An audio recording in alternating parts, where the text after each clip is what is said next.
ओम अज्ञानतिमिरान्धस्य ज्ञानाञ्जनशलाकया चक्षुरुन्मिलितं येन तस्मै श्रीगुरुवे नमः। नमो भगवदन्याय कृष्णप्रेमप्रदायते कृष्णाय कृष्णचैतन्यनाम्ने गौरतुषे नमः। हे कृष्ण करुणा सिंधो दीनबंधो जगतपते गोपेश गोपिका कांत राधा कांत नमोस्तुते। तप्त कांचन गौरांगी राधे वृंदावनेश्वरी वृषभानुसुते देवी प्रणमामि हरिप्रिय। तवैवास्मि ना जीवामि त्वया बिना इति विज्ञाय राधे त्वं नये मां चरणान्तिकं। गुर्वे गौरचन्द्राय राधिकायै तदालये कृष्णाय कृष्णभक्ताय तद्भक्ताय नमो नमः। वाञ्छाकल्पतरुभ्यश्च कृपा सिन्धुभ्येव च पतितानां पावनेभ्यो वैष्णवेभ्यो नमो नमः। श्री कृष्ण चैतन्य प्रभु नित्यानंद श्री अद्वैत गदाधर श्रीवासादि श्री गौर भक्त वृंद। हरे कृष्ण कृष्ण कृष्ण हरे हरे हरे राम राम राम हरे हरे। मैं सर्वप्रथम मध्य गुरु पद्म परमाध्यात्म परमहंस शिरोमणि नित्यलीला प्रविष्ट ओम विष्णुपाद अष्टोत्तर शतम भक्ति वेदांत श्री नारायण गोसाई महाराज के चरणार बिंद में अनंत कोटि दंड प्रणाम कर उनकी हेतु कृपा की वांछा करती हूँ। तत्पश्चात मध्य शिक्षा गुरु पद्म नित्य प्रविष्ट ओम विष्णुपाद श्रीमद भक्ति वेदांत श्री बावन गोसाई महाराज के चरण कमलों में कोटि कोटि दंड प्रणाम कर उनकी हेतु की कृपा की अभिलाषा करती हूँ। मैं ग्रंथराज जी चतन शिक्षामृत तदय रचेता ओम विष्णुपाद सतन भक्ति विनोद ठाकुर के चरणों में अपना दंडवत निवेदन कर उनकी अहित की कृपा की अभिलाषा करती हूँ। मैं सभी वैष्णवियों के चरणों में यथा योग्य वंदन अभिवंदन दंडवत प्रणाम करती हूँ। तो रसोपासना हमारी दंडवत अब हमारी रसोपासना प्रारंभ चल रही है और हम लोग ये 5 रस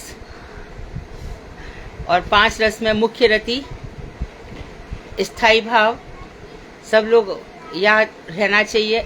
स्थायी भाव मधुर रस वालों का मधुर स्थायी भाव होगा या मधुर रति होगी। रतियो भाव एक ही को कहते हैं।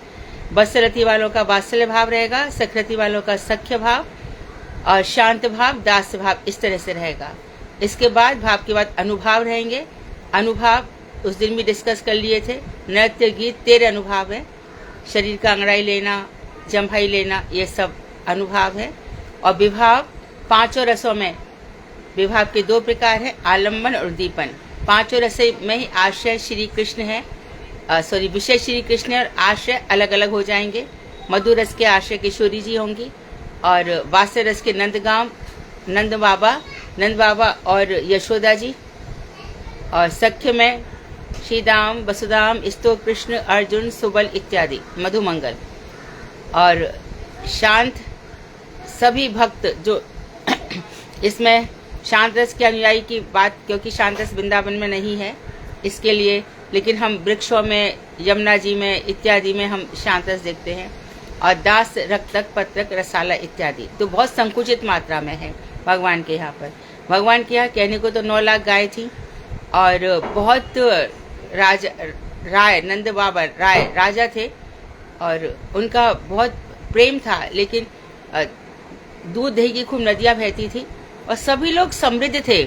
ऐसा नहीं था कि वो राजा थे तो बहुत कर लिया जा रहा है, ऐसा कुछ नहीं था, बल्कि ये लोग तो कंस राजा था। मथुरा डिस्ट्रिक्ट आज भी मथुरा डिस्ट्रिक्ट है।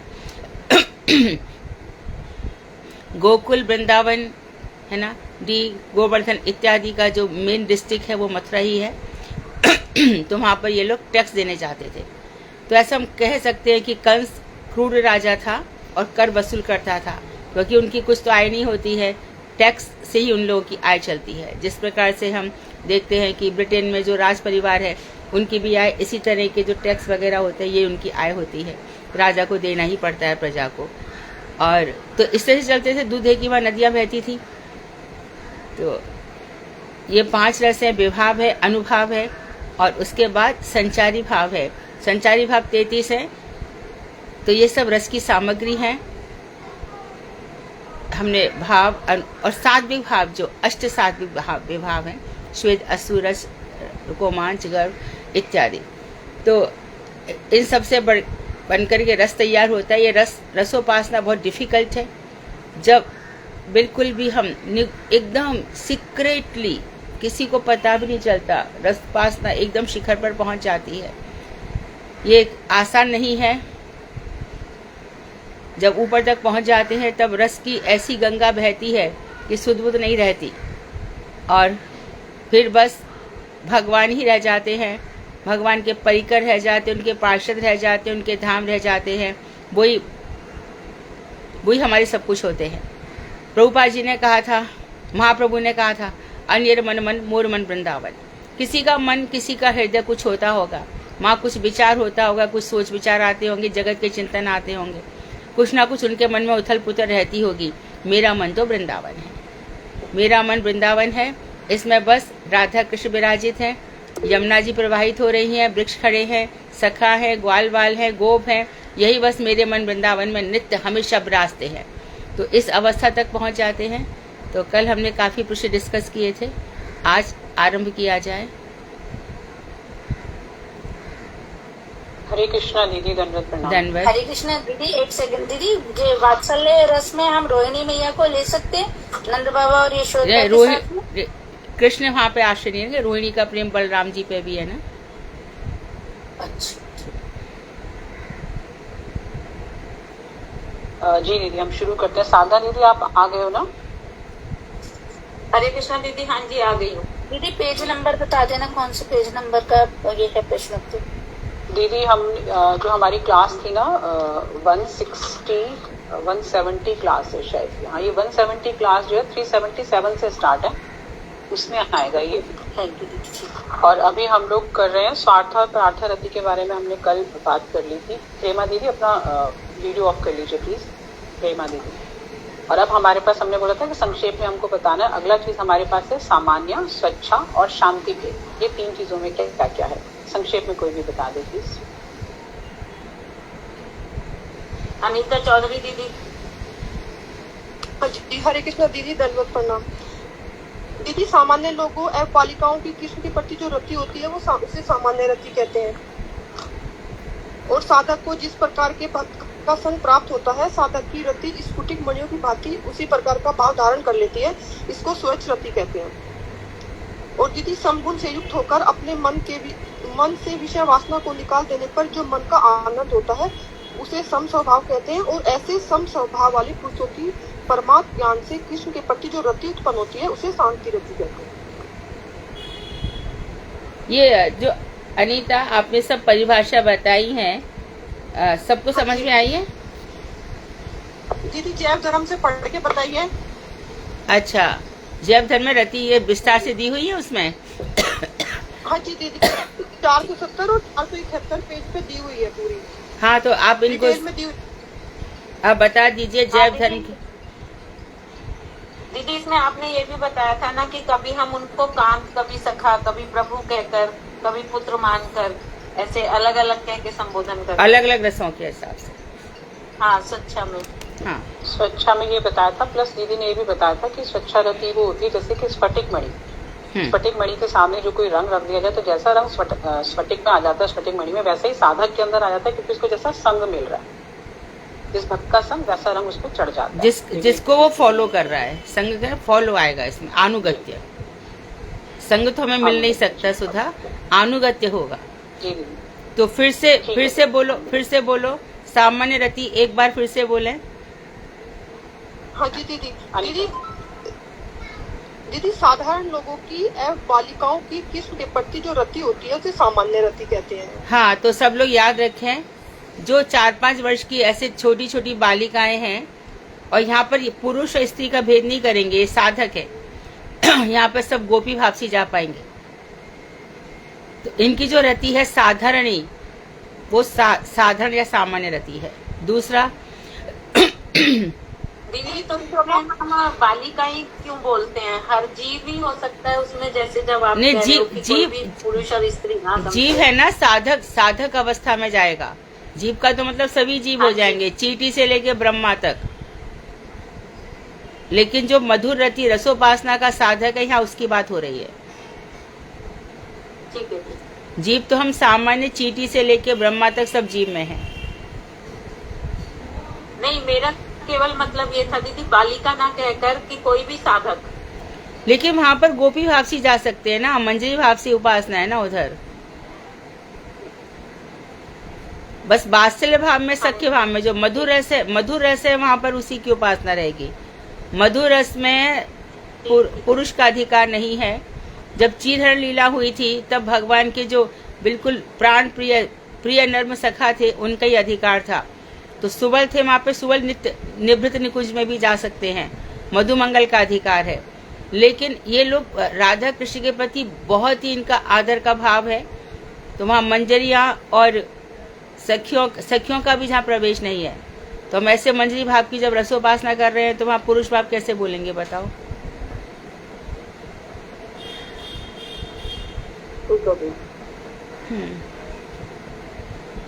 हाँ जी दीदी, फिर जो दीदी स्वच्छ रति है उसके बारे में बताया है कि जो अनेक प्रकार के भक्त हैं उनके संबंध में उनके मतों के अनुसार पृथक साधक द्वारा विविधता को प्राप्त साधकों की रति स्वच्छ रति कहलाती है। यहाँ पे साधक कह दिया उन्होंने, इसमें पांचों रस और पांचों रस के साधक आ जाएंगे। हाँ जी, उसमें दीदी ये बताया कि साधक को जिस प्रकार के भक्तों का संग प्राप्त होता है ना, तो उसकी रति ऐसी होती है और हाँ। वो इस फटिक मणि की भांति उसी प्रकार का भाव धारण कर लेती है। ठीक है। हाँ जी, और दीदी फिर बताया इसमें कि जो समान गुण से युक्त होकर अपने मन से विषय वासना को निकाल देने पर जो मन का आनंद होता है उसे सम स्वभाव कहते हैं। और ऐसे ही सम स्वभाव वाले पुरुषों की परमात्म ज्ञान से कृष्ण के प्रति जो रति होती है उसे शांत रति कहते हैं। परमात्म ज्ञान से कल भी स्पष्ट किया था, अभी भगवत्ता का रसास्वादन वो नहीं कर पा रहे हैं, परमात्म भाव है। कल वो श्लोक भी बताया था, शांताकारम भुजग शयनम, इस तरह से। ठीक है, नेक्स्ट। हरे कृष्ण। हाँ, हरे कृष्ण। नेक्स्ट जो हमारा पॉइंट है उसके बारे में भी हमको ब्रीफली बताना है, केवला और शकुला या संकुला रति। सत्यवती खंडेलवाल दीदी। हरे कृष्णा, दंडवत प्रणाम। केवला रति में जिस रति में दूसरी रति की गंध मात्र भी नहीं रहती है उसे केवला रति कहते हैं।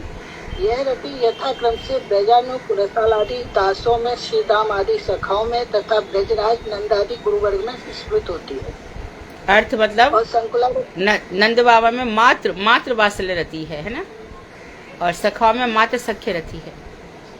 बलराम में सख्य और वात्सल्य भी है, तो वो संकुला रति में आ जाएंगे। हाँ बताइए। संकुला रति दास, सख्य, वात्सल्य इन तीनों प्रकार की रतियों में जहाँ 2 या 3 का सम्मिलन होता है उससे संकुला रति कहते हैं। जैसे ये संकुला रति यथाक्रम उद्धव आदि, भीम आदि एवं यशोदा की धात्री मुखरा आदि में प्रकाशित होती है, जहाँ जिस रति की अधिकता होती है। हाँ, तो इन्होंने भीम को यहाँ पे ले लिया। किस किस को लिया? भीम और उद्धव जी और भीम। कल लोग कह तो रहे थे, तो यहाँ द्वारका के परिकर भी ले लिए हैं, बराबर है, उद्धव और भीम। तो जो समंजसा रति है यहाँ के परिकर भी उनको ले लिया गया है। तो भीम के अंदर वात्सल्य भी है और सख्य भी है, उद्धव के अंदर भी इसी प्रकार से सख्य भी है, दास्य भी है। ठीक है। उद्धव जी में दास रति के साथ सख्य भाग का मिश्रण है, इसलिए उनकी रति संकुला मानी गई है। संकुल मतलब मिली जुली, सम्मिलन। तब सत्य भाव को रहते हुए भी दास्य की अधिकता होने से उनकी रति को दास्य रति कहा गया है। भीमादि रति में भी सत्य तथा दास्य का मिश्रण है। मुखरा में वात्सल्य के साथ दास्य का मिश्रण है, अर्थात इनकी रतियां संकुला है। मुखरा में वात्सल्य दास्य दोनों है, भीमादि में सत्य और दास्य है, और उद्धव में दास्य और सत्य। दीदी, नंद बाबा को केवला रति में लेना क्या सही है? क्योंकि हमने नंद बाबा के विषय में आपसे सुना ना कि वो थोड़ा उनको पता था कि राधा और कृष्ण का मिलन, ऐसा मैंने कल जानबूझ करके बोला था कि उसमें नंद का, लेकिन इसी तरह से लेना चाहिए, वात्सल्य भाव से लेना चाहिए। वो कभी कभी क्या होता है कि जब बहुत ऊंची गुरुदेव वगैरह ऊंची अवस्थाओं में रहते हैं ना, तो इन लोगों को सभी जगह, सभी के अंदर मधुर रस दिखाई देता है, सभी के अंदर। यदि नहीं होता तो यशोदा भी राधा जी को बुलाती हैं, और राधा जी कृष्ण का मिलन क्या उनको पता नहीं है, परंतु उनका अधिकार नहीं है। वो इसमें इतनी डूबी है, क्योंकि साधना इसी की है ना। यशोदा द्रोणधरा, सुतपा, कृष्णी गर्भ, ये जो पिछले जन्म है इनके, उसमें यही आया है ना, देव की वसुदेव इन सबका, कि हमें आपके जैसा पुत्र हो। तो जैसे अभी हम लोग सुन लेते हैं, लेकिन हमारी अधिकार नहीं है, तो हम शांत रति के भक्त बनकर रह जाते हैं। सुन तो लिया, तो बाद में खुद भक्ति विनोद ठाकुर ने सब कुछ बता दिया, उसके बाद फिर स्वयं कहा है कि अधिकार नहीं होने से कुछ नहीं होगा। परंतु फिर ये भी बताया है कि धीरे धीरे अधिकार उन्नत होता चला जाता है। कल भी वो हमने डिस्कस किया था। जी ठीक है दीदी। अगला हमारी अगली क्लास के हरे कृष्णा सपने दीदी, दंडवत प्रणाम। 171 क्लास हमारी स्टार्ट हो गई है और पहला प्रश्न है इसका कि विभाव का क्या अर्थ है। अनीता चौधरी दीदी। हरे कृष्णा दीदी। दीदी, जिसके द्वारा रति जागृत होती है उसे विभाव कहते हैं। ये दो प्रकार का होता है, एक आलंबन और दूसरा उद्दीपन। रति जागृत होती है, रति हमारे हृदय में जग जाती है, जिनको देखकर, राधा जी को देखकर, कृष्ण को देखकर, भागवत सुनकर, पढ़कर और इन सब वस्तुओं को देखकर, तो रति का जागृत होना, रति का हृदय में विभावित होना, कि मैं बहुत विभावित हो रही हूँ, मेरा हृदय प्रकाशित हो रहा है उस प्रेम से, ये विभाव है। अगला प्रश्न है उद्दीपन का अर्थ और रस के उद्दीपन बताइए। अनुराधा दासी दीदी। दीदी मैं बोलूं? हाँ बोलो बोलो। बोलिए दीदी। हरे कृष्णा। उद्दीपन का अर्थ और रस के उद्दीपन, जिन उपकरणों को देखकर भगवान का हमें स्मरण हो जाए और जीव को उद्दीपना कराए, उन उपकरणों को देखकर इसी को उद्दीपन कहते हैं। और इनके उद्दीपन है जैसे श्री कृष्ण का रूप, गुण, वस्त्र, आभूषण, मुरली, मोर पंख, मुस्कान इत्यादि, ये है रस के उद्दीपन। ठीक है दीदी। अगला प्रश्न है अनुभाव का अर्थ और वो कितने प्रकार के हैं। नाम बताने कितने प्रकार के। पहले अनुभाव का अर्थ। भावना गेरा दीदी। बोलो जल्दी जल्दी बोलो, डायरेक्ट क्वेश्चन है, एकदम सिंपल। बार अभी भी हमने बोला था। हरे कृष्णा दीदी।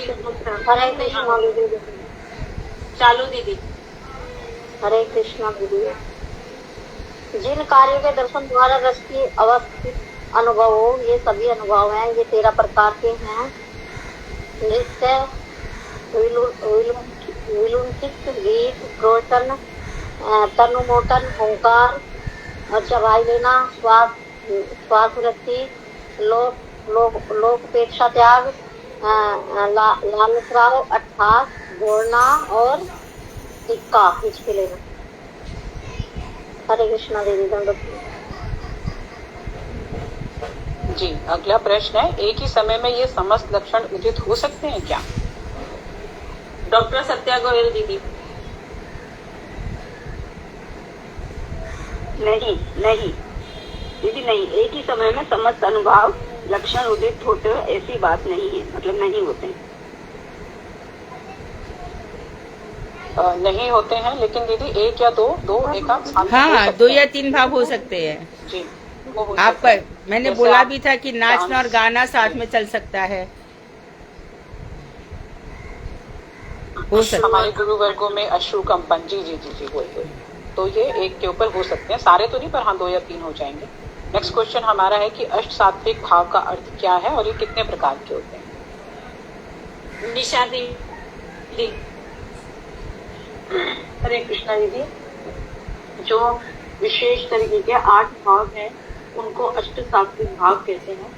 तो इन भावों के प्रकार है, जैसे संदिग्ध, दिग्ध, रूपशी, 3 प्रकार के होते हैं। सात्विक भाव का क्या अर्थ है। बता रहे हैं क्या?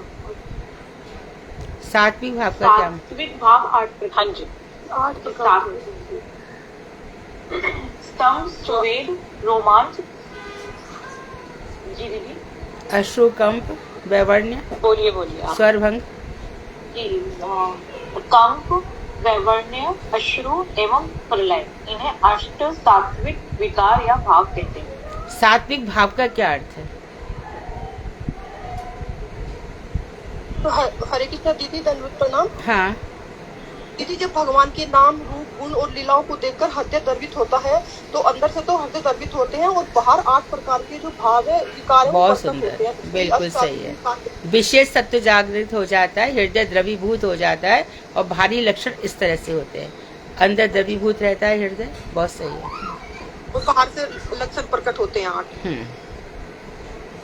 सात्विक भाव में हृदय द्रवीभूत होता है। विशेष तो मैंने उदाहरण भी दिया था, जैसे विशुद्ध सत्व के बिल्कुल उदाहरण है कौन? वसुदेव। जब तक ये तमोगुण के सत्वगुण तमोगुण रजोगुण नहीं, विशुद्ध सत्व एकदम जिसमें उत्साह रहता है, उमंग रहती है, भगवान का क्षण क्षण पल पल पे भगवान की अनुभूतियां रहती हैं, ये विशुद्ध सत्व भाव है। आगे जी, अगला क्वेश्चन निशा दीदी जो आप पहले बोल रहे थे वो अब है क्वेश्चन कि सब प्रकार के भाव जाति भेद से कितने प्रकार के हैं। अब ये वो 3 आ जाएंगे जो आपने बोले थे और इनका मतलब क्या है, इनका अर्थ भी बताना है शॉर्ट में।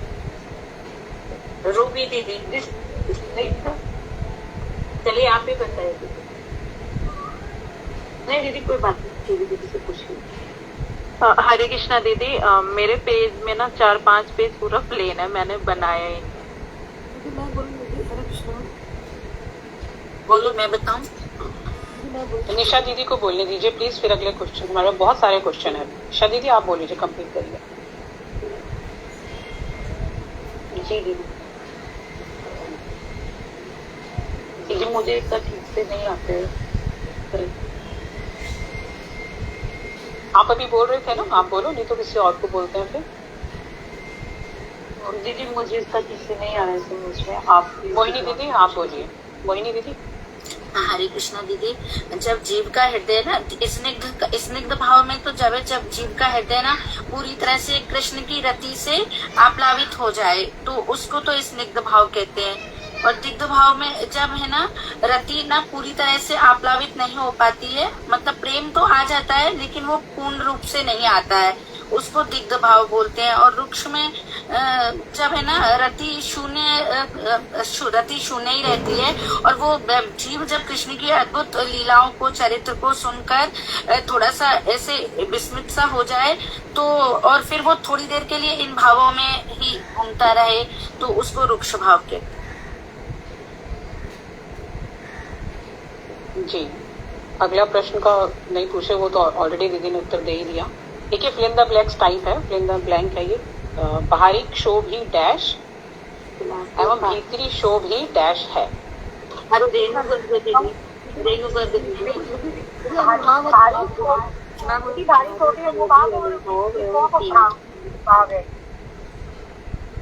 ठीक है ठीक है। अगला प्रश्न है, अष्ट सात्विक भाव स्थल विशेष में किस तरह प्रकाश पाते हैं? ज्योति गुप्ता दीदी।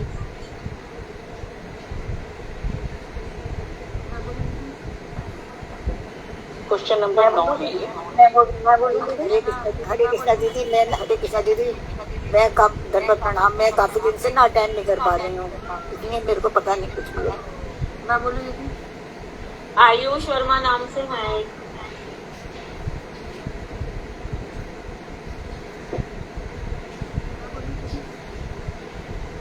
आप ही बोलिए दीदी, आप बोलिए।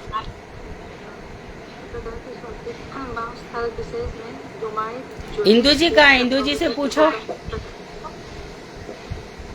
दीदी आज वो अपने कुछ चेकअप्स के लिए गई हुई है तो आज क्लास में नहीं है। अच्छा, आज दोनों इंदु दीदी नहीं है। ओ सत्यवती खंडेलवाल, उनसे पूछो।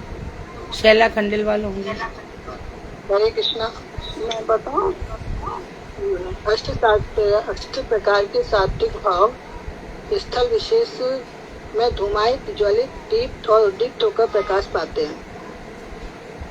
इसका क्या तात्पर्य है? पृष्ठ कौन सा नेक्स्ट सुधा?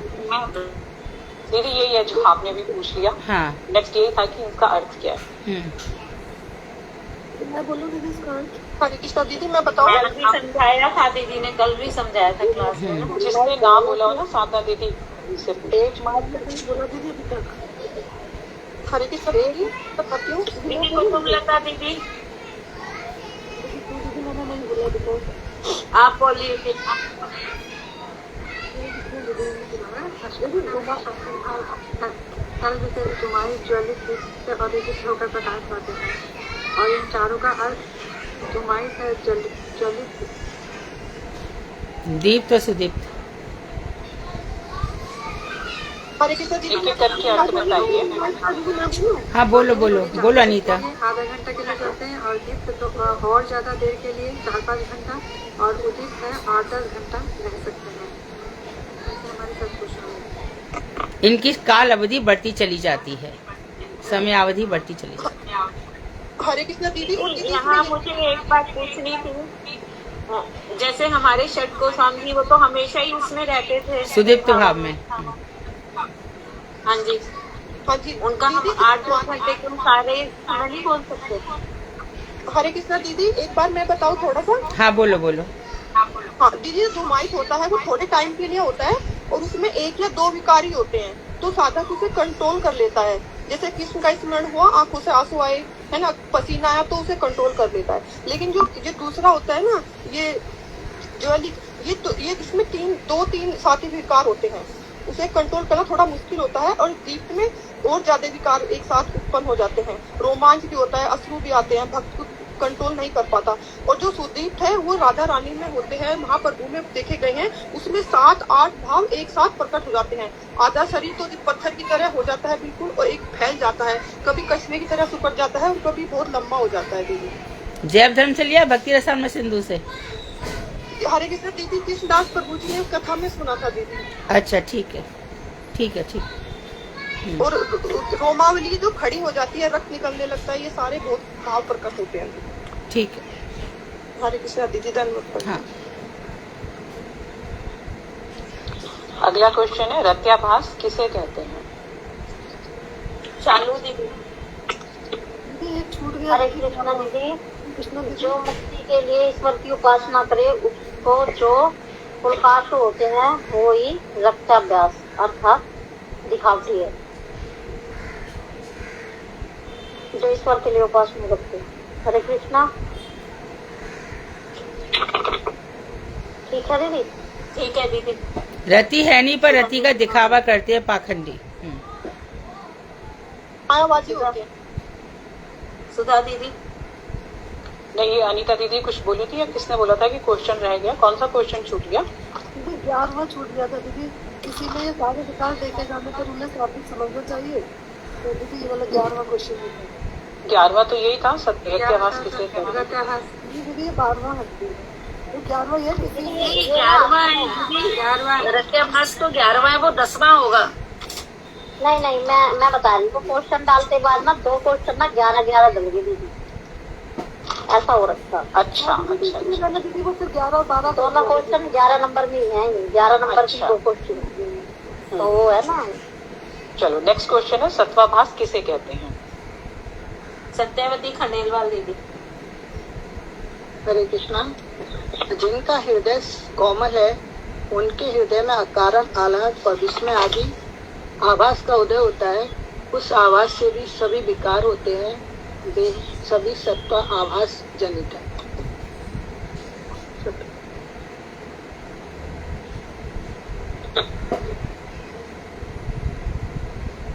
नेक्स्ट है हमारा पिच्छल स्वभाव का क्या अर्थ है? पिच्छल स्वभाव। हेमा दीदी। हेमा दीदी। हरे कृष्णा दीदी। जिन लोगों का अंतःकरण पिच्छल का मतलब होता है जिनका हृदय बाहर से कोमल दिखाते हैं पर अंदर भीतर से कठिन है। ऐसे लोगों की क्या पहचान होती है, क्या करते हैं लोग? नहीं दीदी, बाहर से तो ऐसे कोई पिक्चर देखा तो बस रोने लग गए, कहीं हीरो मर गया या कुछ हो गया, और अंदर तो जैसे है कठिन है वैसे ही एकदम। अगल बगल भी कुछ हुआ तो रोने। भगवान की भक्ति में इनका हृदय बिल्कुल पत्थर के समान होता है, पिघलता ही नहीं है। लेकिन यहाँ वहाँ कुछ भी संसार के देखेंगे तो इनके आंसू करेंगे। जो लोग पुलक अश्रु आदि विकारों का अभ्यास करते हैं उनके पुलक अश्रु आदि वो लोग प्रैक्टिस कर लेते हैं। के कारण निसत्व सात्विक निसत्व अर्थात सत्व से रहित, निसत्व मसत्व है ही नहीं। हाँ अगला क्वेश्चन भी इसमें काफी कुछ आया गया, तो नेक्स्ट कर लेते हैं। प्रतीप किसे कहते हैं? प्रतीप। भगवती दीदी, भगवती दीदी।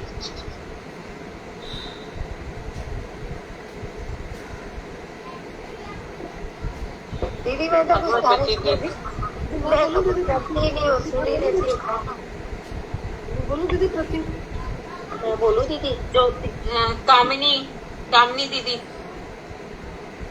हरे कृष्ण। भगवान के प्रति विरुद्ध भाव द्वारा जिनमें विकार प्रकाश पाते हैं उनके विकारों को प्रतीक कहते हैं। बहुत अच्छा। कामनी भाभी, बहुत अच्छे से आप आंसर तैयार करके आते हो। गुड। बहुत अच्छे से करते हो। करती हूँ तो अब कुछ उदाहरण पे कामनी दीदी कुछ उदाहरण भी दे दीजिए इसके।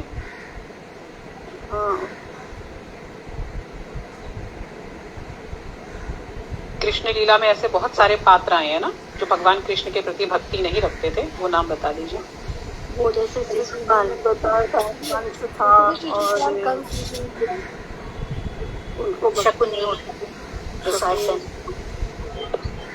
दीदी जब कंस था भगवान के विरुद्ध बातें कर रहा था तो उसका चेहरा लाल हो जाता था गुस्से से। क्या बोल रहा? शिशुपाल भी कह सकते हैं, शिशुपाल भी नहीं भक्ति रखता था। अनीता दीदी कह रही हैं जब कंस भगवान के विरुद्ध कुछ बातें बोलता था तो उसका क्रोध में मुंह लाल हो जाता था।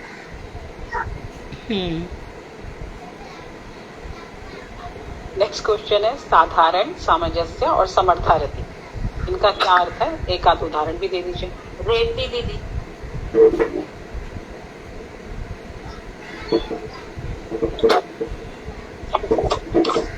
रेवती दीदी, शैला दीदी। कृष्ण दंडवत प्रणाम। साधारण व्रती कुब्जा की है, ये अपनी काम भावना के लिए किया था उसने कृष्ण के प्रति व्रती। इंद्रिय तर्पण। सामंजस्य व्रती महिषियों की है और समर्थावती ब्रज गोपियों की है, ब्रजवधुओं की है, जिसमें खाली उनके पास वो सिर्फ कृष्ण के लिए ही है, उनको और किसी के साथ ना वेद धर्म की चिंता है, ना वेद धर्म की चिंता है, ना लोक धर्म की चिंता है। और सामंजस्य हर काम में उसके साथ साथ अपने बच्चों के प्रति भी सामंजस्य करना पड़ता है। समर्थारति का उदाहरण वो भी ले सकते हो कि जब भगवान श्री कृष्ण ने ज्वर की लीला करी तब अपने चरणों की धूल देने को कौन तैयार हुई? गोपियां। महिषी ने नहीं दी, उनको नरक का भय लग गया। इन्होंने कि हमें नरक भी जाना पड़े तो हमें कोई चिंता नहीं। दीदी एक चीज थी, हालांकि वो कृष्ण जी से रिलेटेड नहीं है, जैसे भिल्ली ने रामचंद्र जी के लिए इंतजार की थी, तो उनकी रति कौन से उसमें आएगी? ये जो रति है ना, ये ब्रज रति की, क्योंकि भगवान श्री राम के समय खाली 2.5 रसी हैं। अच्छा। हाँ, वहाँ पर वात्सल्य और मधुर रस तो देखा ही नहीं जाता। सख्य का भी आधा, उनके जितने भी सखा है, मानो ये है सुग्रीव है ना, तो ये ऐसा भी नहीं है कि वहाँ पर एक थाली में बैठ के खा लेंगे। जैसे कि मधुमंगल और ये सब लोग खा क्या लेंगे, लूटेंगे, झपटेंगे और कृष्ण के ऊपर चढ़ जाएंगे। वहाँ पर ऐश्वर्य भाव रहता है, उससे आगे बढ़ नहीं पाते वो। हरे कृष्णा दीदी, धन्यवाद प्रणाम। हाँ तो दीदी फिर कौशल्या माता और राम जी का क्या फिर वो होएगा? हाँ, कौशल्या राम के प्रति वात्सल्य नहीं रखती है, परंतु उस अवस्था तक नहीं है कि यशोदा जैसे बांध लिया कृष्ण को वो बांध पाएगी। तो उसमें भी थोड़ा सा ऐश्वर्य भाव भी होगा फिर? ऐश्वर्य भाव नहीं है, परंतु वात्सल्य की पराकाष्ठा नहीं है। ऐश्वर्य भाव तो है, कहाँ है ऐश्वर्य भाव? तो कौशल्या का ऐश्वर्य भाव भी दिखाई नहीं दिया। कई बार हम देखते हैं जैसे कि सीता जी का त्याग किया तो कौशल्या कहाँ कुछ बोली। हाँ जी। और दशरथ जी में ऐश्वर्य भाव तो नहीं है, उनको कहाँ डर लगा कि ये राम, जबकि वसुदेव देवकी का ऐश्वर्य भाव है। जब वो आकर के बार बार छुड़ाते हैं, कारागार में प्रकट होकर के कहते हैं, कारागार में प्रकट हो जाते हैं, दर्शन देते हैं, जाओ मुझे छोड़कर आओ। माता श्रीला खूब दिखाई है, यहाँ पर बालकाल में दिखाई है कि चारों भय प्रकट कृपाला, चारों प्रकट हुए। तो यहाँ पर नारद छेदन जैसे कृष्ण का दिखाया, यशोदा की हवा वैसा नहीं है, परंतु बात्सल्य भाव का उतना आस्वादन नहीं है जिस तरह से यहाँ माखन चोरी लीला है और कितनी सब है कृष्ण। हाँ, तो भगवान श्री राम का बाल लीला में बस कुछ ही उदाहरण तुलसीदास जी या वाल्मीकि रामायण में आते हैं कि काक भुषुंडी आते हैं और भगवान श्री राम से लेके जाते हैं। कहते हैं कि जब रामायण सीरियल दिखाया गया था तब वास्तव में भी एक को आया था और कोई के साथ जो बालक था उसने खेल खेला था। ऐसा उस समय खूब प्रचलित हुई थी ये बात, इससे अधिक नहीं। हमारे जो वैष्णव लोग हैं, ये गौड़ीय वैष्णव लोग, वो जाएंगे अयोध्या में इतना कुछ कर रहे हैं ये लोग, पब्लिसिटी। ये राजनीति भी मिक्स्ड है ना इसमें। वो जाना चाहिए, मैं ये पूछ रही। क्या करोगे जाके? 2-3 किलोमीटर चलना पड़ेगा, व्यवस्थाएं इतनी तगड़ी रहेंगी। माधव महाराज जी को तो बुलाया, निमंत्रण पत्र आया उनको, तो क्या हो गया? देवन गौड़िया मठ में भी आया। हमारा जो मठ है आज का थोड़ी है, जन्मभूमि पे भी आया होगा। जन्मभूमि और हमारा मठ दो सबसे प्राचीन है और माधव महाराज के पास आना स्वाभाविक है। हाँ जी दीदी, उनके पास जरूर आना था और आया भी। तो बहुत सिटी कर रहे हैं ना, काफी पब्लिसिटी, और कितने करोड़ लगा के मंदिर बनवाया है। तो मतलब लोग तो बोलेंगे ना, जाके एक बार देख के आए। दीदी अभी माधव महाराज जी को ऐसे आचार्य बोल सकते हैं? नहीं, ये प्रश्न तुम लोग इस तरह से पूछ रहे हो, ये ठीक नहीं है पूछना। ठीक है दीदी, सॉरी दीदी। अच्छा ठीक है। हमारा लास्ट चैप्टर है दीदी, अभी 172 क्लास मैं इसको क्वेश्चंस कर रही हूँ। थोड़े से क्वेश्चन है, थोड़े में ही बहुत लंबे भी बन जाएंगे। संचारी भाव का क्या अर्थ है? कुसुम दीदी। जो भाव आते जाते रहते हैं, मधुर रस के चारों ओर घूमते रहते हैं, उनके पुष्ट करें ये बाकी अंग और रस धारा सूचित होकर संचालित होते हैं, इसलिए इन्हें संचारी या वैभवजल भाव कहते हैं। ये स्थायी भाव को पुष्ट कर उनमें ही समा जाते हैं।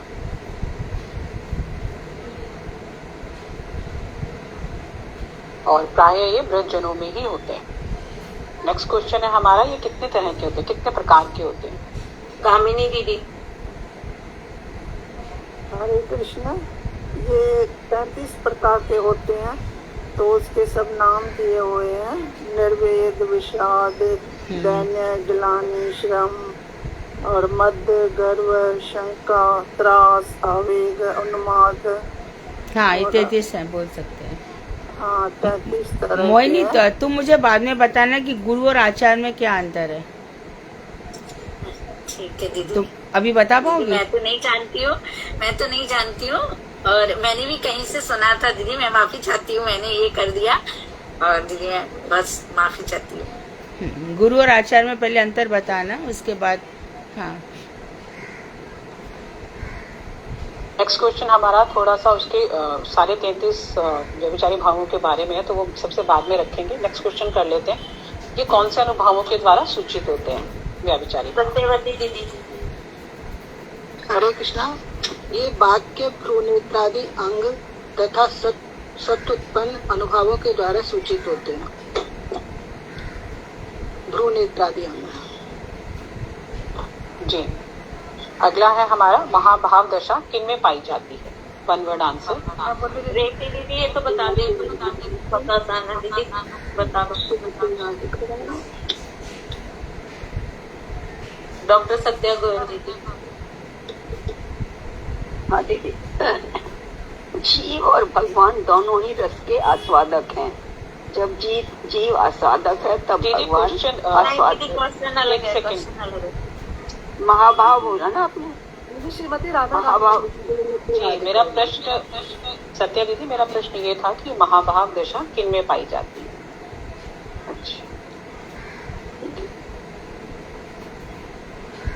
राधा जी में बोलिए ना, राधा जी राधा जी राधा जी में महाभाव।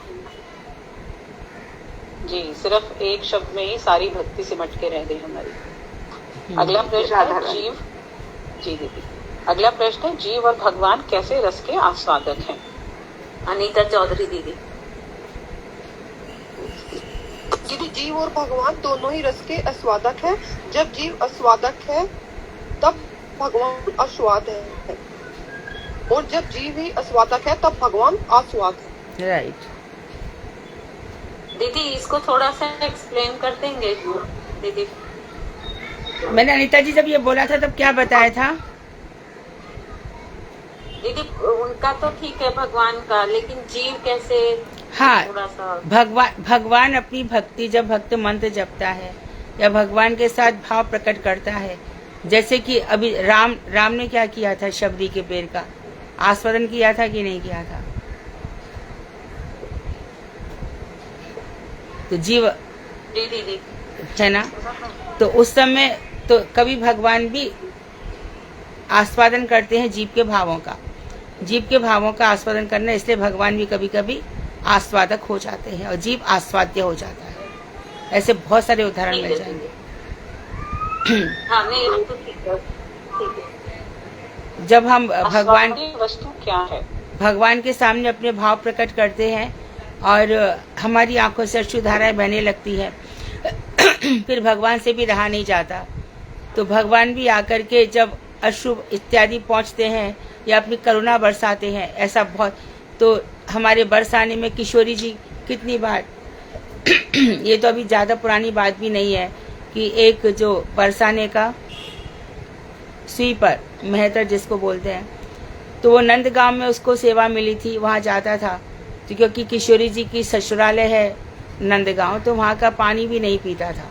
पानी नहीं पीता था तो फिर चला आता था। एक बार गर्मी से करीब 11 बज गए, उसने पानी नहीं पिया, वो मूर्छित होकर के गिर गया, किशोरी जी करके, हे बिटिया हे किशोरी जी, मैं तो सेवा देखो इसकी कैसी है। तो अब इसमें क्या हुआ, किशोरी जी आई, बाबा लेके पानी पिलाए। इसी प्रकार से रूप गोस्वामी को खीर आकर के खिलाई गई है। इसी प्रकार से माधवेंद्रपुरी को आकर के भगवान श्री कृष्ण ने दूध दिया है। ऐसे हमारे पास भगवान के लिए खीर चुराई है, माधवेंद्रपुरी के लिए खीर चुराई है। ऐसे कितने ही सारे उदाहरण हैं जब जीव की भावनाओं का भगवान आस्वादन करते हैं, बहुत रुचि ले लेकर के करते हैं, बहुत प्रेम के साथ करते हैं। सबके जीवन में देख लो, गोपाल भट्ट गोस्वामी ने जरा सी तो इच्छा ही की थी ना, तो शालिग्राम प्रकट हो गए, जीव के भावों का खूब आस्वादन किया, खूब उनसे अपने आभूषण इत्यादि पहनवाए, उसे सब किया। तो उस समय भगवान आस्वादक हो जाते हैं, जीव आस्वाद्य हो जाता है। तो जितनी शुद्ध भावना है, जितनी पवित्र भावना है हृदय में, जब तरंग उत्थित होंगी तब भगवान जीव उस समय आस्वाद्य बन जाता है। यहाँ तक कि यदि हम कहें कि जटिला कुटिला का भी भगवान आस्वादन कर रहे हैं, यदि जटिला कुटिला नहीं होंगी तो राधा जी के मिलन में बाधा कौन डालेगा?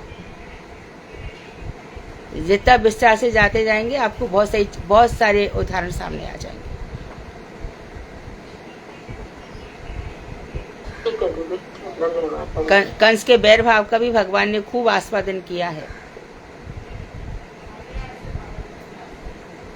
भगवान सभी भावों का आस्वादन कर सकते हैं।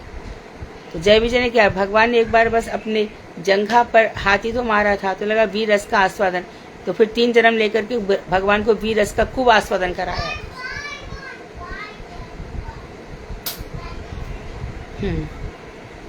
आगे जी दीदी, अगला प्रश्न हमारा, आस्वाद्य वस्तु क्या है? One word answer. राजकुमारी दीदी।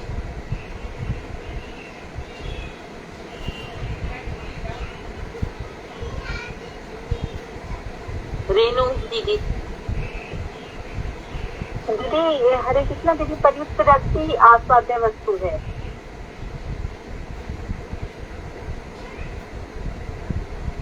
कौन सी रति आस्वाद्य वस्तु है?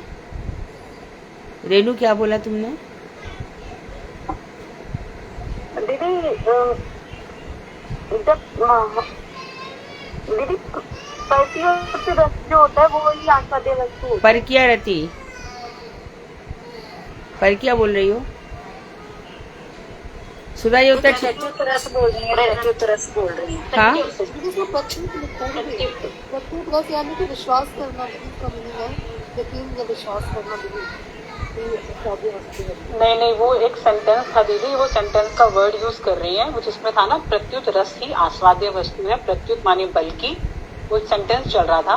तो रेणु दीदी वो प्रत्युत रस नहीं बोलेंगे, सिर्फ रस बोलेंगे। प्रत्युत हाँ, का मतलब तो बल्कि होता है, बल्कि होता है, ये ऐसा नहीं है बल्कि ऐसा है, उसको प्रत्युत कहते हैं। जी, अगला प्रश्न है, रस की प्रक्रिया ही आस्वादन, तो चेतन वस्तु क्या है और वो कौन है? डॉक्टर सत्या गोयल दीदी।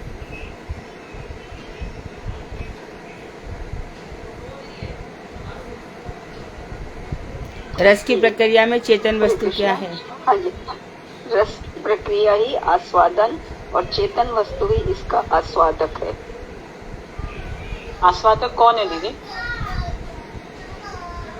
चेतन वस्तु, भगवान चेतन वस्तु कौन है? जिसमें चेतना है, हाँ, जो लिविंग है। इसमें एक उपनिषद का सूत्र याद कर लो तुम लोग, चेतना चेतना नाम भगवान श्री कृष्ण के लिए आए हैं। जितने भी संपूर्ण चेतन जीव हैं उसमें भगवान श्री कृष्ण सबसे अधिक चेतन है। कृष्ण कॉन्शियसनेस चेतन, और नित्यो नित्या नाम सब बहुत सारे हम सब नित्य हैं, लेकिन भगवान परम नित्य हैं, क्योंकि सृष्टि के बाद भी वो रहते हैं। और हम लोग कहाँ चले जाते हैं? कारण अर्णव से विष्णु में रह जाते हैं, सब समा जाते हैं, बीज रूप में रह जाते हैं, प्रकाश रूप में रह जाते हैं, और जैसी सृष्टि होती है हम सब प्रकट हो जाते हैं।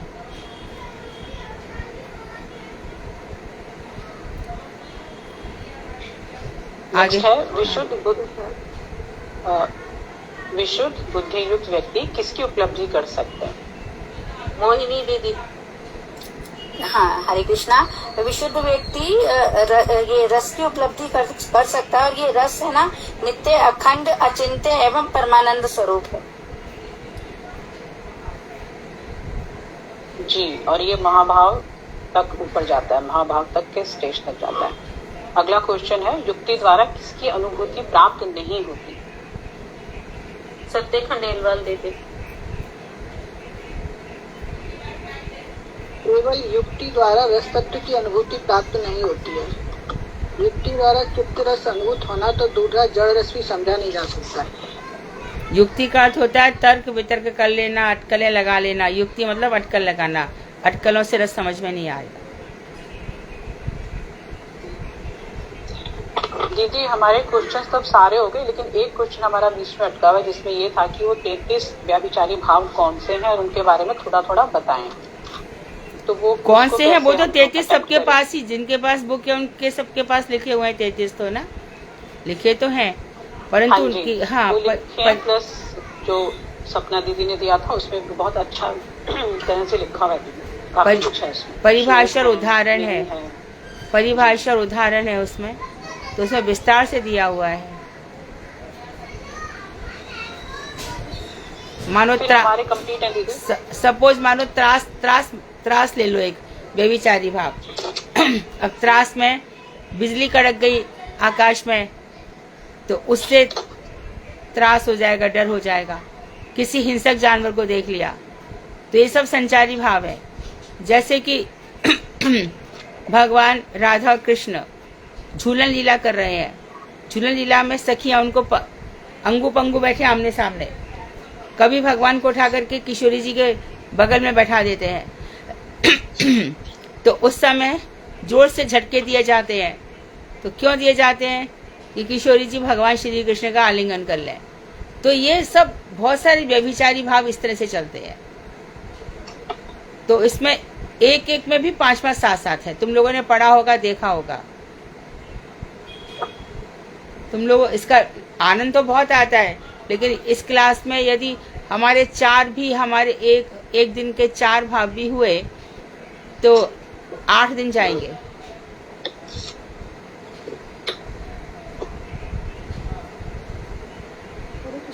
था दीदी।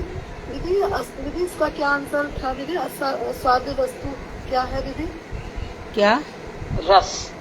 रस दीदी ने पूछा, अनीता दीदी पूछ रही थी आस्वाद्य वस्तु क्या है? रस। हाँ ठीक है, रस ही आस्वाद्य वस्तु है। आस्वादन कोई किसका करेगा? रस का ही करेगा ना। हरे कृष्णा सुधा दीदी, आप क्या मुझे मेरे व्हाट्सएप पे भेज सकते हो जो दीदी अभी पढ़ाएंगी, या अभी 1-2 दिन में? जो मेरे पास है नहीं, मेरे बुक में है ही नहीं, छपा ही नहीं है। अच्छा, ग्रंथ की आपको पेज की कॉपी चाहिए? हाँ दीदी, जो अब दीदी स्टार्ट करेंगी। हाँ, दे दूंगी दीदी, दे दूंगी। तो दीदी ये हमारे हो गया, प्रथम धारा हमारी पूरी हो गई है, सप्तम दृष्टि प्रथम धारा। अभी द्वितीय धारा हमारी शुरू होगी। उपासना मात्र में ही रस तत्व का विचार है, और 4 बजने में भी 6 मिनट बाकी है। थोड़ा शुरू कर दूं? आप जैसा ठीक समझें। 5-7 मिनट पढ़ा दूं? जी दीदी जी, शुरू कर देते हैं ना। जो 33 वाला है उसका क्या करोगे तुम लोग? जिनको रुचि है वो सब उसके नोट्स बना लें, क्योंकि मैंने उसकी थोड़ी डिटेल लिखी है दीदी, हम लोगों ने पढ़ना चाहोगे? दीदी सुधा दीदी ने भेजे हुए हैं वो 33 वाले भाग, तो सारे बहुत अच्छे से लिख रहे हैं। 33 के सुधा आपने परिभाषा उदाहरण दोनों लिखे हैं? हाँ दीदी, मैंने पहले जैव धर्म के, नहीं साधना दीदी, मैंने पहले जैव धर्म के हिसाब से लिखा था, फिर जब सपना दीदी ने ग्रुप में भेजा तो मैंने 10-12 पॉइंट में वो ऐड किया है। अब दीदी वो क्या हो गया कि जो पुराने वाले थे ना, मैंने उसी के साथ साथ नोट कर दिया। वो मुझे समझ में आएगी मेरी राइटिंग, किसी और को समझ में नहीं आएगी। जैव धर्म के जो पुराने हैं वो मैं दे सकती हूँ, लेकिन अच्छा होगा हर किसी के लिए, मेरे लिए भी औरों के लिए भी, कि जो सपना दीदी ने भेजा है ग्रुप में, उससे हम कम से कम 2 एग्जाम्पल हर भाव के लेके चले। 33 व्याभिचारी भाव में से मैंने ऐसे ही किया, मैंने 2 या 3 उदाहरण लिए हैं। तुम्हें क्लियर हो गया है ना सुधा? जी दीदी। संचारी भाव क्लियर हो गए? तुमने 2 भाव कोई से लिखे हैं, बोल सकती हो? हाँ जी दीदी, बोल सकती। हाँ बोलिए। मैं विषाद के बारे में बोल रही दीदी पहले, कि जब इष्ट वस्तु की प्राप्ति नहीं होती है और इसमें विपत्ति जनक विषाद होता है, जैसे नंद बाबा को हुआ जब वो मथुरा में उन्होंने देखा कि कुबलिया पेड़ हाथी जब आ गया, उसकी विशालता को देखकर उनको बहुत विषाद हुआ, दुख हुआ कि वो कृष्ण और बलराम को यहाँ क्यों लेकर आए। और इसमें और भी एक आएगा, इष्ट वस्तु की अप्राप्ति। जैसे एक वृद्ध कृष्ण भक्त है, वो भगवान को ये संबोधन करके बोल रहा है कि वृद्धावस्था के कारण, बुढ़ापे के कारण मेरा शरीर बहुत कमजोर हो गया, मैं बोल नहीं पाता हूँ, मेरा कंठ अवरुद्ध हो जाता है, और आपकी मनोहारी चांदी में मेरी बिल्कुल रुचि नहीं हो पा रही है, क्योंकि मैं वृद्ध हो गया, वृद्धावस्था मेरी आ गई है। एक और इसमें उदाहरण है, प्रारब्ध कार्य सिद्धि है इसके बारे में। कोई भक्त है जो कि स्वप्न में माला बना रहा है, बहुत सुंदर फूलों की माला बना रहा है, उसका उद्देश्य भगवान को वो माला पहनाना, लेकिन जैसे ही वो माला पहनाता है, माला बना पूरी हो जाती है, पहनाने जाता है, तब तक उसका सपना टूट जाता है। उसका स्वप्न जब टूट जाता है तो उसको बहुत दुख होता है। क्यों? क्योंकि उसका कार्य सफल नहीं हुआ। ये है दीदी विषाद के बारे में। अगला इसमें है, समझ में आ गया सबको? विषाद मतलब गहरा दुख। दुख किन किन कारणों से हुआ? पहले उन्होंने पूतना का उदाहरण दिया, नंद बाबा कह रहे थे कि मैं क्यों छोड़ करके आ गया, ब्रजमती विपत्ति आई है। और दूसरा उदाहरण इन्होंने अभी जो दिया कि माला इत्यादि बना ली परंतु स्वप्न टूट गया। और तीसरा उदाहरण कौन सा बोला था? कुबलिया हाथी वाला दीदी।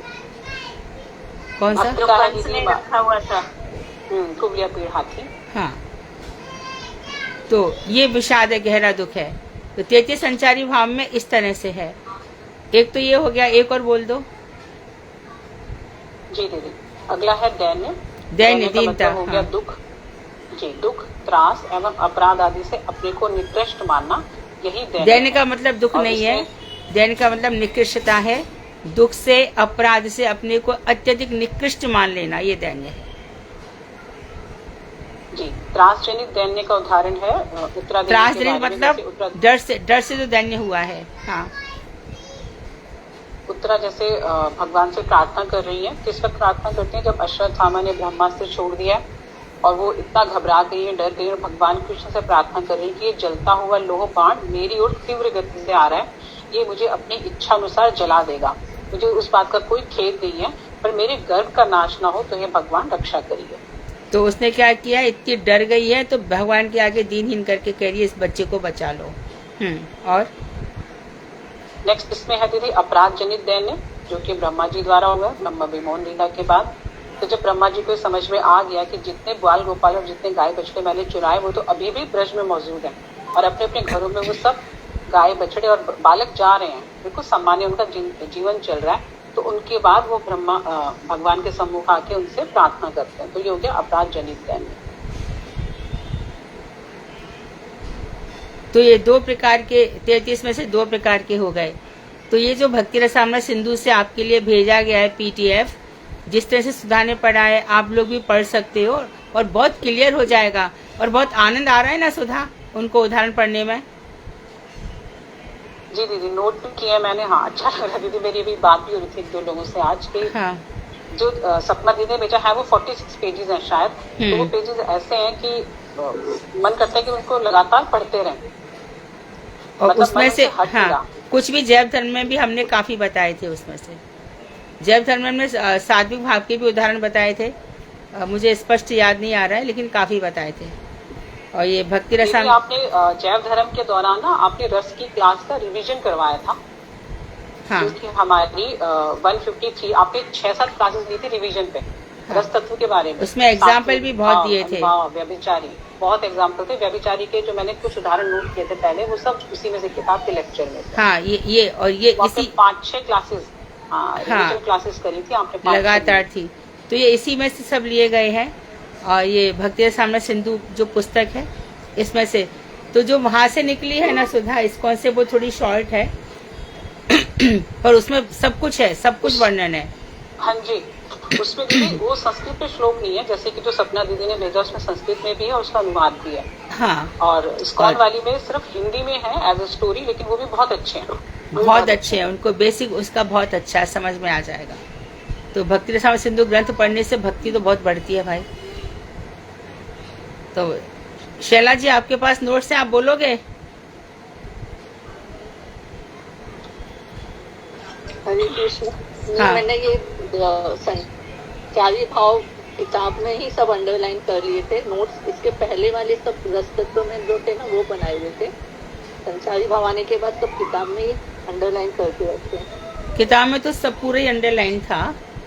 बोलोगी आप 1-2 बोलोगी? ग्लानि, चौथा संचारी भाव है ग्लानि। ग्लानि का अर्थ है कमजोर, जो शरीर का बलवर्धक तथा पुष्टिकारी है, जिसका अधिष्ठात्री देवता चंद्र है, शुक्र से भी उत्कृष्ट उस धातु विशेष को ओष कहते हैं। क्रम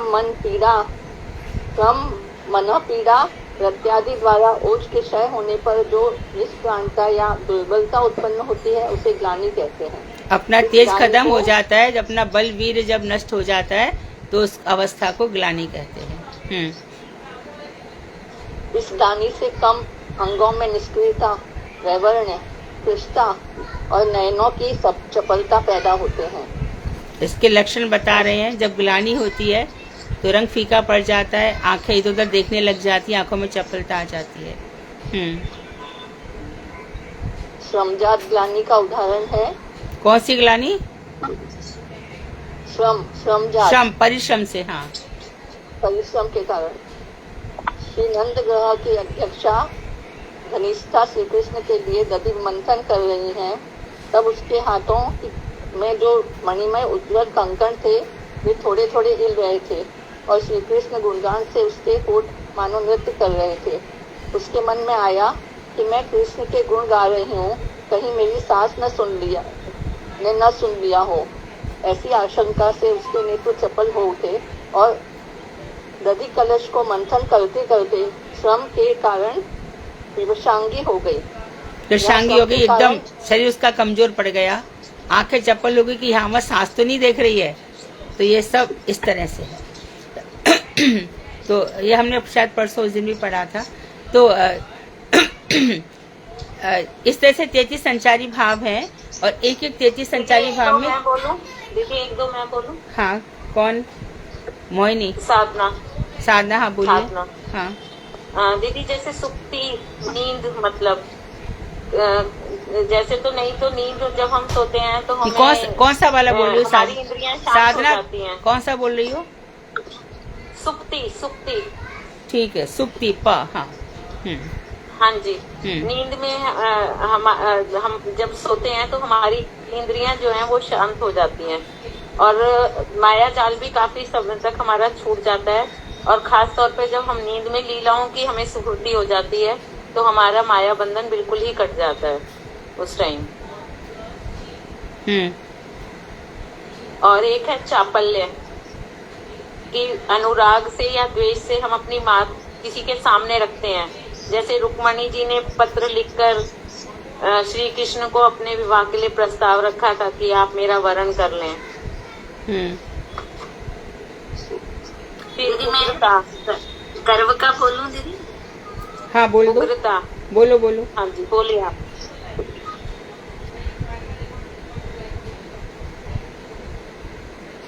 बोलो। हरे कृष्णा दीदी। ये दीदी आप जब बोलते हैं ना हृदय से निकलोगे तब जानूंगी, तो हमें अपने गुरुदेव पर बहुत अटल विश्वास होना चाहिए और उतनी ही सामर्थ्य का गर्व होना चाहिए। ये हर शिष्य को ऐसा होना चाहिए। साथ ही साथ भरोसा होना चाहिए कि वो जो कुछ करेंगे अच्छा ही करेंगे। और क्योंकि यहाँ तो हम अपने अपने प्रारब्धों को ही भोग रहे हैं। कौन सा संचारी भाव बोल रही हो तुम? गर्व। अच्छा। तो और क्योंकि हमें भरोसा ही होना चाहिए कि जो कुछ पुस्तक में से करेंगे पुस्तक में से बोलो ना। अच्छा ये तो दीदी नोट्स थे ना, उसमें से ही बोला है दीदी के। पुस्तक में ऐसे नहीं बोल रही हूँ। हाँ तो पुस्तक में से बोलो, वो ठीक है। हरे कृष्ण दीदी, गर्व के लिए बिलमंगल ठाकुर जी के बारे में भी है कि बिलमंगल ठाकुर जी कहते हैं कि हे कृष्ण, आप जबरन अपने को मुझसे छुड़ाए जा रहे हो, किंतु जब आप मेरे हृदय के भीतर से चले जाए तो मैं आपकी शक्ति को मानूं। यह है कृष्ण के प्रेम में गर्व अनुभव करने का एग्जाम्पल। ये ठीक है। जात हो दुर्बल जाने के मोए, हृदय से जब निकलोगे जब जानूंगा। निकलोगे मतलब निकसोगे। ब्रज भाषा। ठीक है, बढ़िया है। ठाकुर जी का है कि सूरदास जी का है? तो सूरदास ये दोनों में ही चलता है, दोनों में ही आता है। जैसे कि ये कथा है ना अकबर को ये दिखाने की, वो दोनों में ही आता है। सनातन गोस्वामी में भी आता है और कुंभन दास में भी आता है। ऐसे करके दोनों में ही चलता है।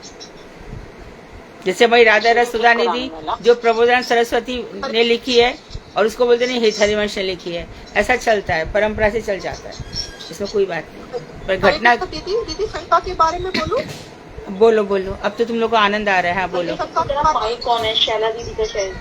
दीदी ब्रह्मा जी ने जो ब्रह्म विमोह लीला की थी ना, तो कृष्ण के सभी बछड़े गायें और ग्वाल बालों अनीता दीदी के अलावा सब अपना माइक ऑफ कर लें प्लीज।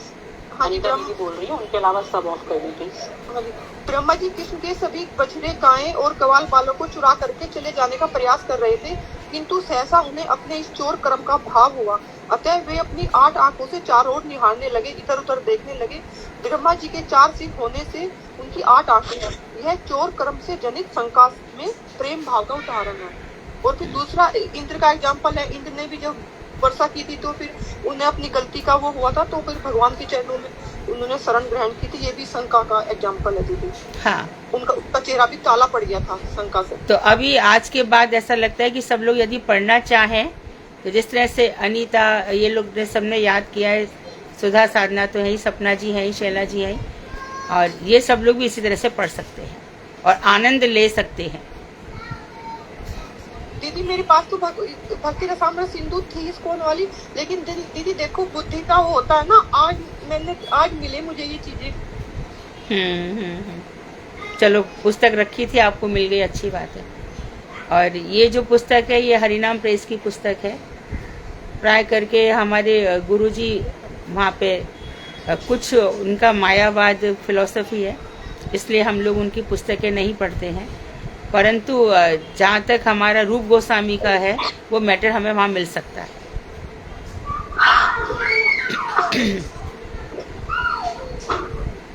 तो आज क्लास को विश्राम देते हैं, कल उपासना से प्रारंभ करेंगे। वांछा कल्पतरुभ्यश्च कृपा सिंधु। ये उपासना बहुत कठिन है, मैं पहले से बोल देती हूँ, तैयार रहना।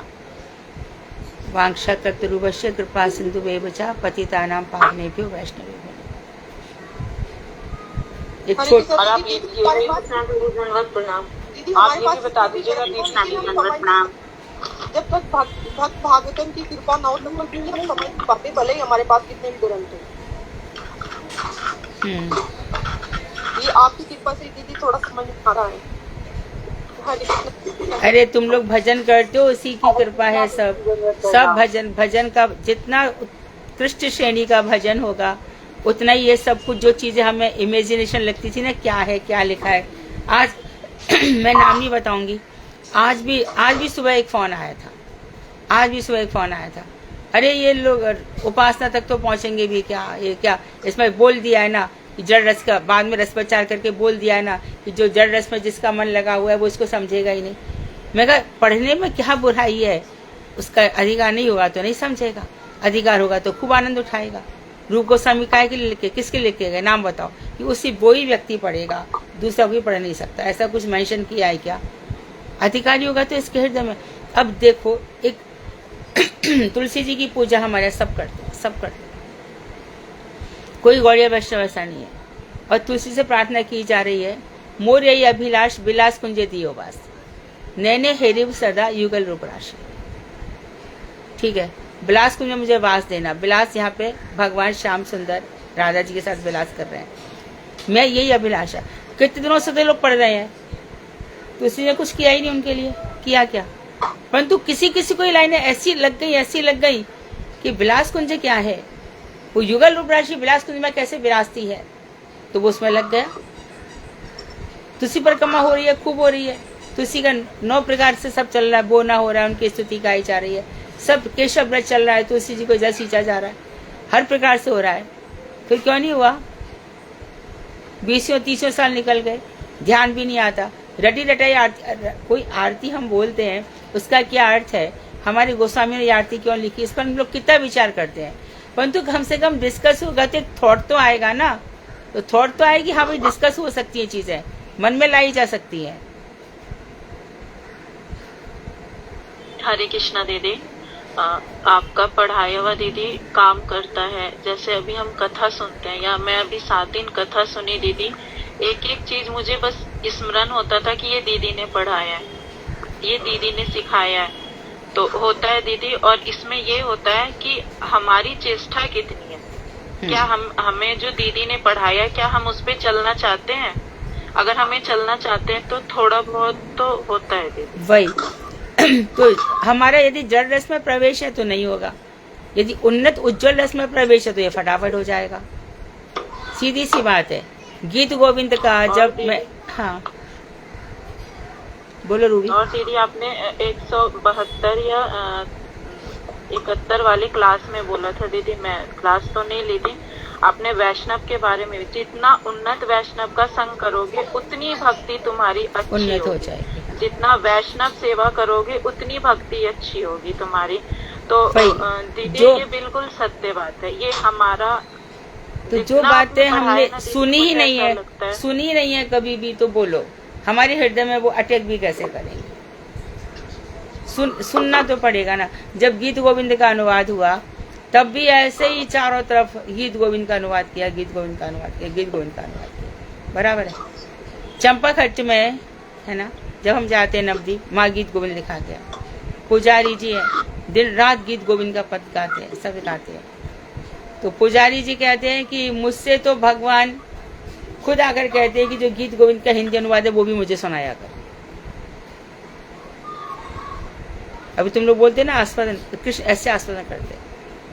जयदेव गोस्वामी ने जो लिखा, और जब खुद 2 लाइन लिखना आ रही है माइंड में, लिख नहीं रहे हैं, और खुद भगवान आके लिख के गए कि नहीं, स्मर गल खंडनम मम शिरसी मंडनम देई पदवल्लम उदाहरण।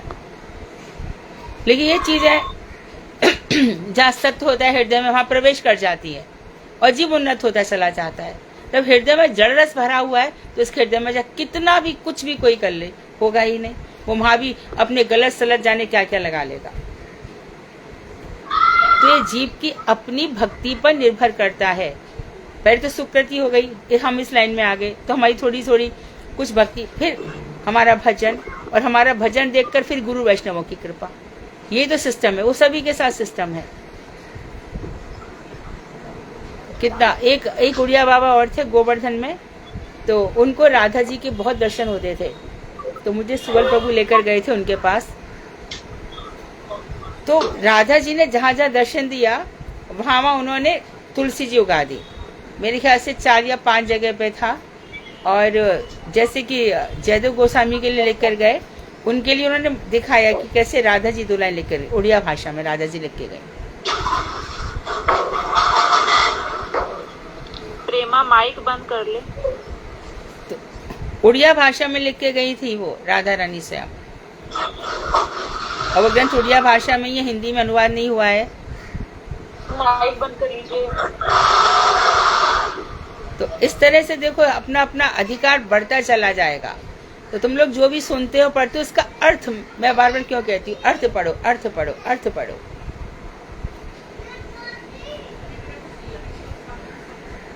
हरे कृष्णा दीदी। दीदी रसरी आवत जात के सिर पर परत निशान, कभी ना कभी तो निशान पड़ जाएंगे रस्सी की। तो अभी 2-3 क्लास से तो ऐसा लग रहा है कि तुम लोग बहुत ही ज्यादा है, सब बहुत इतना अच्छा पढ़ा है ना तुम लोगों ने, इतना अच्छा किया है ना सभी लोगों ने, सभी अच्छा। ऐसी निष्ठा देख करके, ऐसी भगवान देखेंगे इनका प्रयास देख करके तो हमारे हृदय में रस तो दे ही देंगे।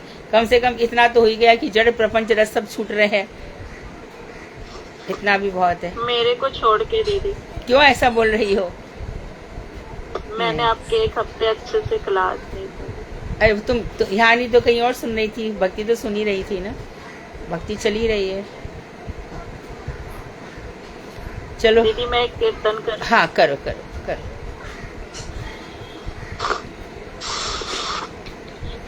प्रभु तब पदायुगे मोरे निवेदन, नाही मांगे देह सुख विद्या धन ज्ञान, नाही मांगे स्वर्ग मोक्ष नाही मांगे, ना करी तथा ना कोन विभूति लागे, निजे कर्म गुण दोषे जे जे जन्म पाए, जन्म जन्म जे न तब नाम गुण गाए, ए मात्र आशा मम तुम्हारा चराहे, अहे तू की भक्ति देह जागे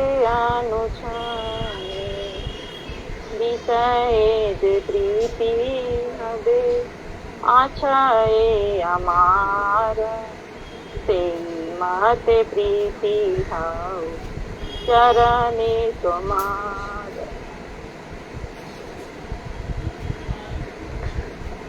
बहुत सुंदर।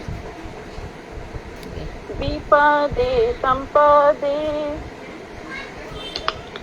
विपदे संपदे तहाँ ठाकुर संभावे, दिने दिन प्रीति हो न मेरा प्रभाव। बहुत सुंदर।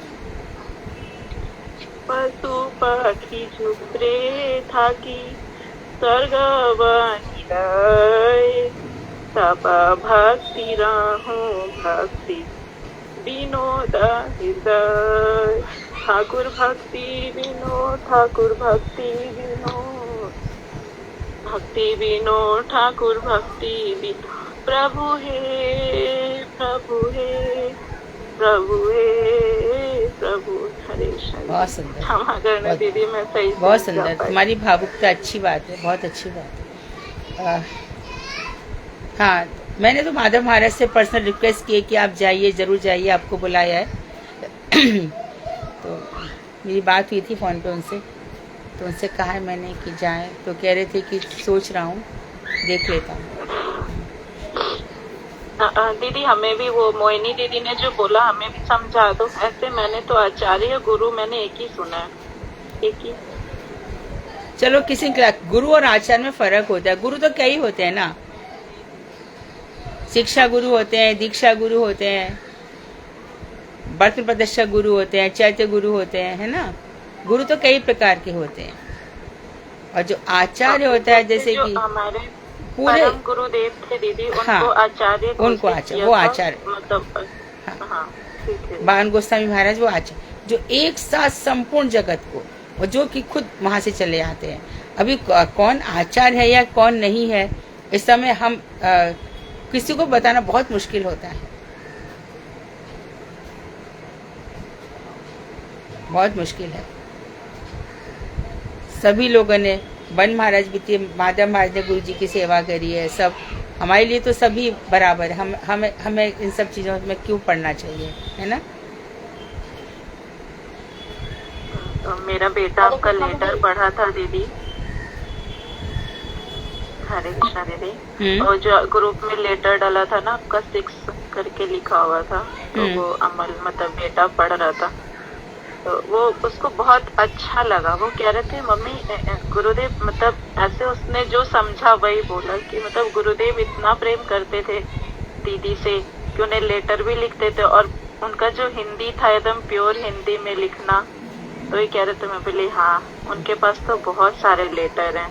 80 इंडियन लेटर्स 80 है, ईमेल लेटर्स बहुत सारे, बहुत सारे खो भी गए, संभाल के रख नहीं पाई कुछ लेटर्स। तीर्थ महाराज के तो मोर देन 100 थे। ठीक है, ये एकदम हम लोग ऐसी, हाँ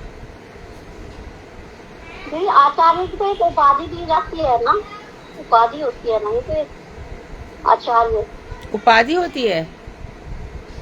नहीं शाली नहीं, बता, मैं तो पूछ रही आपसे। नहीं दीदी जो अपने आचरण से वो करते हैं स्थापित आचार्य, उन्हें भी तो कहते हैं ना आचिनोतिथि आचार्य। सही। वांछा कल्पतरुवश्य कृपा सिंधुभ्यं एव च पतितानां पावनेभ्यो वैष्णवेभ्यो नमः। हरे कृष्णा दीदी। हरे कृष्णा।